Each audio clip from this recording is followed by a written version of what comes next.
Hey ladies, welcome to my midlife awakening. I'm hoping you're going to do some unlearning. Not just with this video, but all my videos. They're all about intentional interruptions, making you question what you believe. Is it something you believe or something you just automatically fell into because of social expectations? That is my goal of these videos, really, is to make sure that every woman is taking time to stop and think about what she believes in, and is it true to her? And if it is, carry on. If not, find something that feels right for you to believe in. And the more you do that, the more authentically you live and become. And there's this like rebirth.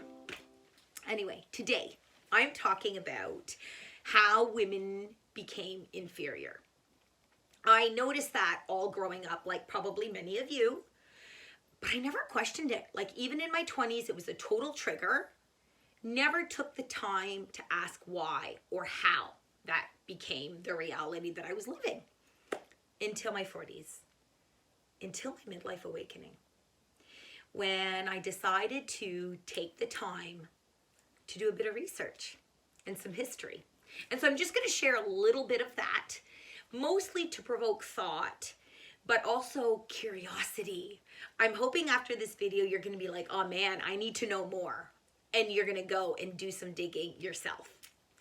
So the first point I want to make is that during ancient civilizations, when we had the hunters and gatherers, many of those civilizations saw there was equality amongst the men and women in terms of their jobs. So the hunting was as valued as the gathering.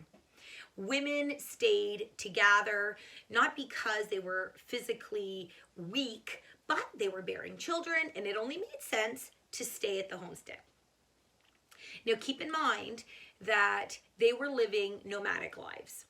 So the tribes or these ancient civilizations often traveled following the animals, survival, right? And the animals moved according to seasons. And it was all connected to Mother Gaia and the 4 seasons. And women became very familiar with the plants and the medicine, and then realized that you could grow plants that you needed to live.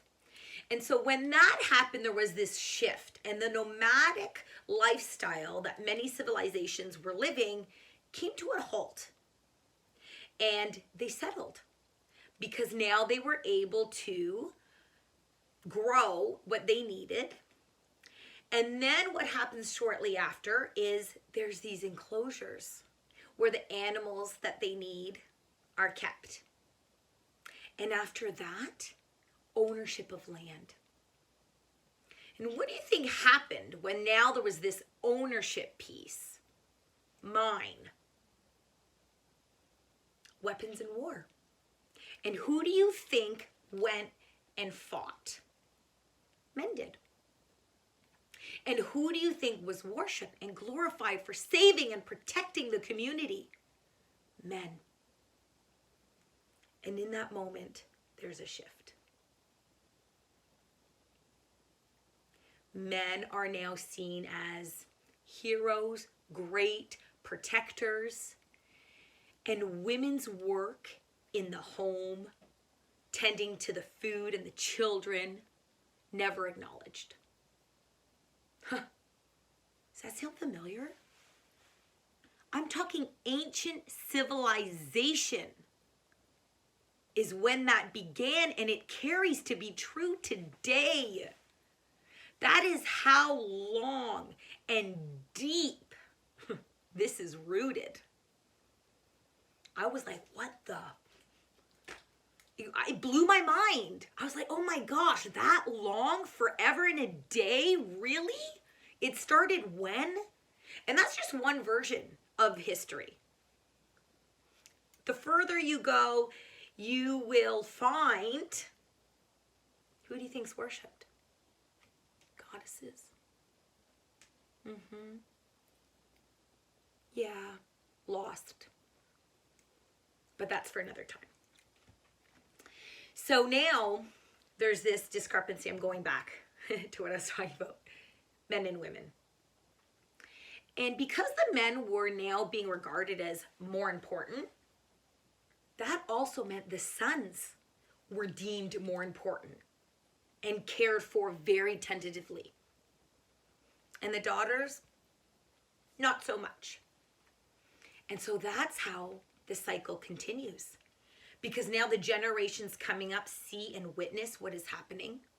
And they learn to understand their roles and expectations and do so accordingly. And forever and ever it continues. Once ownership came, there was the war and the weapons. None of that helped.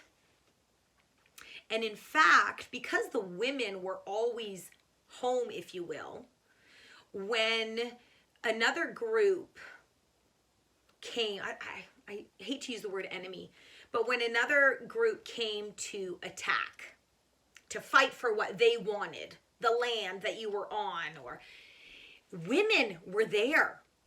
And that's when women were raped, stolen. And all of a sudden, it wasn't just land that was property. It was women. They became like this valuable part of what someone could steal, what someone could have to hurt the enemy, their enemy. Ooh. You could see how that still plays out today. Women being owned like a piece of land. But actually today I would say we're not even valued. Those women who are still stuck in those cultures.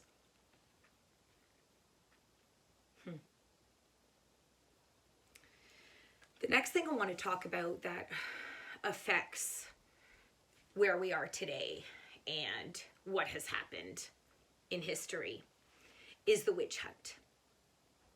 I never questioned why the witch was green and long hair. Look at my face, what I just did as I was like thinking of the images of witches that I grew up with.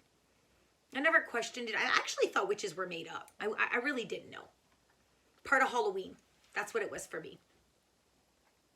And as I was doing this work and this research, I came across a book, The Hammer of the Witches.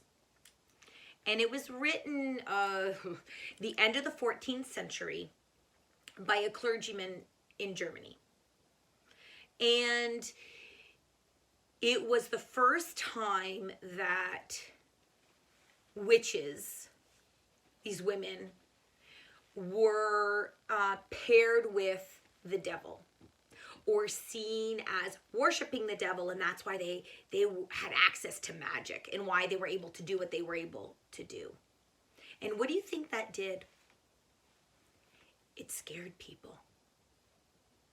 If you want to control people, you need to use fear. And it worked. He did just that. So now all of a sudden, where these women who were using natural medicines, I wanted to bring my essential oils, but you know how we see the witch with the cauldron, right? Mixing all her goodness. Women, although we've lost a lot of it right now, and we're tapping back into it.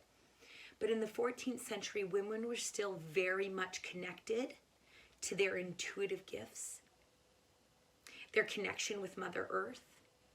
They understood the plants and the medicine to use for illnesses, for good health. And those potions was just that. Natural medicines that men did not understand or have any knowledge of. And that caused them to be afraid. That fear drove them to silence and kill witches. I know, right? These are actually powerful women who gifted their communities. And now when this book came out, it kind of spread like wildfire all through Europe. And it ended up crossing the ocean into North America, where witch hunts were carried out. Now, do you think they were carried out for the rich? No. Someone the other day was like, oh, you know, a lot of times we portray the witch as this older, you know, gray hair woman. Many of them were widows. Do you think society liked that? An independent woman who didn't feel the need to be with a man or the man's family after her husband died. They were a target. As were many other women who were not from a higher class. Not that those women were not, but they were more protected by the privilege that they had. Why it's important to understand that is because soon after that, what do you think happened to women? We fell even lower. And men's power, I think I did it the other way, and men's power grew. Okay? These video, or this one in particular, is important to say that I'm not a man hater. Understanding the patriarchy and where it comes from in the history doesn't mean I hate men. I'm calling us out because I want women to rise. I'm not asking to push men down. Stay right where you are. I want us here, equal, balance. It's really the only way to restore our beautiful land, this earth that we need to live. We need to restore balance. And understanding the history that led to this separation is really important. Because women, you need to know why you're in the position you are so that you could make better decisions that will rise you up. Right?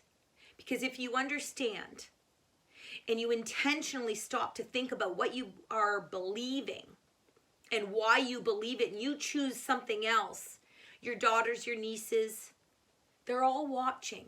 And then they too understand this new reality, this new paradigm that was possible.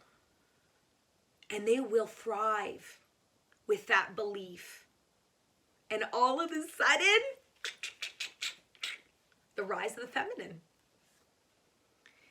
But taking a look at history and knowing why is really important.